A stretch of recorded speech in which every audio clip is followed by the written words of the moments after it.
देखो, प्रोकैरियोटिक और यूकैरियोटिक का मतलब क्या होता है। प्रोकैरियोटिक का मतलब पुराने समय का सेल। प्रोकैरियोटिक, प्रो का मतलब क्या होता है, प्रिमिटिव। प्रिमिटिव का मतलब होता है पुराना समय का, ठीक है। और कार्यो का मतलब होता है न्यूक्लियस। न्यूक्लियस के बारे में मैंने आपको बताया हुआ है प्रीवियस वीडियो में कि न्यूक्लियस का मतलब होता है जिसमें सेल की जो भी इंफॉर्मेशन होती है वो सारी इंफॉर्मेशन न्यूक्लियस में होती है, क्योंकि उसके अंदर क्रोमोसोम होता है, ठीक है। तो याद रखना, प्रो का मतलब प्रिमिटिव मतलब पुराने समय का, और कार्यो का मतलब होता है न्यूक्लियस, तो पुराने समय के सेल प्रोकैरियोटिक का मतलब होता है। और यूकैरियोटिक का मतलब क्या होता है, आज के समय का सेल, ठीक है। तो देखो मैं इनमें डिफरेंसेस कैसे बताता हूं। इसका फर्स्ट पॉइंट लिख सकते हैं क्या, पहला साइज। साइज क्या होता है इसका, याद रखना 1 से लेकर 10 यूएम होता है। और यूएम का मतलब याद रखना माइक्रोमीटर होता है, ठीक है। और उसका 5 से लेकर 100 यूएम तक होता है, तो ये भी बात।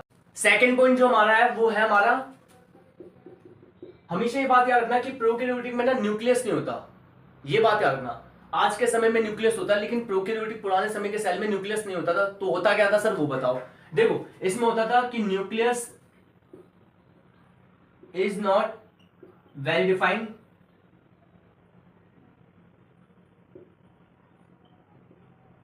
एंड नॉन एज, उसको क्या बोलते थे, न्यूक्लियोइड कहते थे। क्या कहते थे, न्यूक्लियोइड, ठीक है। इसको हम न्यूक्लियोइड कहते थे, याद रखना, ठीक है। और यहां पर न्यूक्लियस वेल डिफाइंड था, इसलिए हम न्यूक्लियस कहते थे। इसको यहां पर लिख लेना कि nucleus is well defined and known as nucleus. हमने फर्स्ट और सेकंड पॉइंट कर लिया होगा, अब थर्ड पॉइंट पे आते हैं। थर्ड पॉइंट पे याद रखना, इसमें ना सिंगल क्रोमोसोम होता है, सिंगल क्रोमोसोम। सर क्रोमोसोम क्या होता है, प्रीवियस वीडियो में बताया हुआ है, न्यूक्लियस के अंदर क्रोमोसोम होता है। न्यूक्लियस क्या होता है, जो भी सेल की इंफॉर्मेशन होती है सारी इकट्ठा करके रखती है, कैरी करके रखती है, क्योंकि उसके अंदर न्यूक्लियस के अंदर क्रोमोसोम होता है, ठीक है। यहाँ पर सिंगल क्रोमोसोम और यहाँ पर more than one chromosome, more than one chromosome, ठीक है।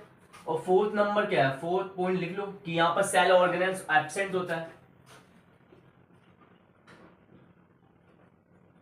सेल ऑर्गेनेल्स एब्सेंट, और यहाँ पर प्रेजेंट होता है, याद रखना एब्सेंट, ठीक है। सेल ऑर्गेनेल्स क्या होता है, सेल ऑर्गेनेल्स का मतलब सेल के पार्ट। अभी हम पढ़ने वाले हैं कि सेल के क्या क्या पार्ट होते हैं। ईआर होता है, एंडोप्लाज्मिक रेटिकुलम होता है, माइटोकॉन्ड्रिया होता है, फिर हमारा गोल्गी अपैरेटस होता है, ये सारा पढ़ेंगे। ये हमारे इसमें देखने को मिलता है, न कि इसमें।